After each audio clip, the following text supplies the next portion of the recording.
At least 40 people killed and 60 others injured after Israeli missiles set ablaze a camp for displaced Palestinians in southern Gaza. Witnesses say at least 4 missiles struck the encampment in the Al-Mawasi area. Gaza's Civil Emergency Service says at least 20 tents caught fire and missiles caused craters as deep as 9 meters. Rescue workers still trying to recover many who are missing. This is one of the deadliest strikes yet in the Al-Mawasi area, designated by Israel as a humanitarian zone, providing shelter for hundreds of thousands of civilians. كانوا مدفونة تحت الرمل هي والبنتين وأمهم وأنا كنت مدفون تحت الرمل. أنا طلعت يعني أدور عليهم على بناتي وأدور على مرتي والجيران. طبعا أشلاء من الجيران كانت موجودة عندي في خيمتي، ما كنتش عارف إنها أشلاء من الجيران غير لما استوعبت إنه أهلي يعني وعيلتي كلهم شقف واحد. Israel has disputed the death toll, claiming the strike targeted a Hamas command center operating within the humanitarian area. The IDF also says it struck senior commanders involved in the October 7th attacks on Israel. Hamas has refuted allegations that gunmen were present in the area and rejected Israel's accusations that it exploited civilian areas for military purposes. And more, we're joined by Sarah Coates reporting from Tel Aviv. Sarah, conflicting reports about the Israeli strikes on Gaza. What are you hearing from on the ground?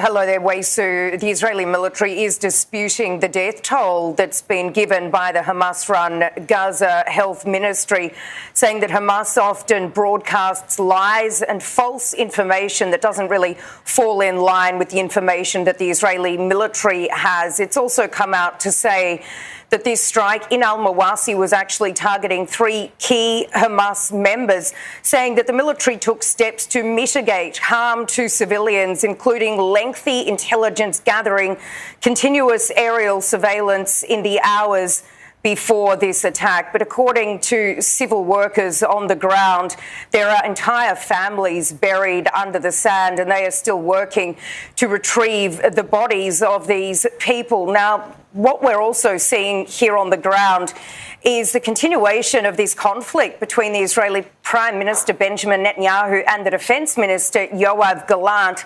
They are continuing to butt heads over this ceasefire and hostage deal. We do need to remember here that Gallant has been supportive of this deal. He told foreign journalists just yesterday that it would give Israel a strategic opportunity to address other security challenges, adding that bringing these hostages home is the right thing to do. Now, this comes as protests are continuing right across the country as family members of these 100 or so Israeli captives still in the Strip demand a deal be done now. Well, Sarah, the IDF also releasing a statement following an inquiry into the killing of a Turkish-American woman in the West Bank last week. Tell us more about that.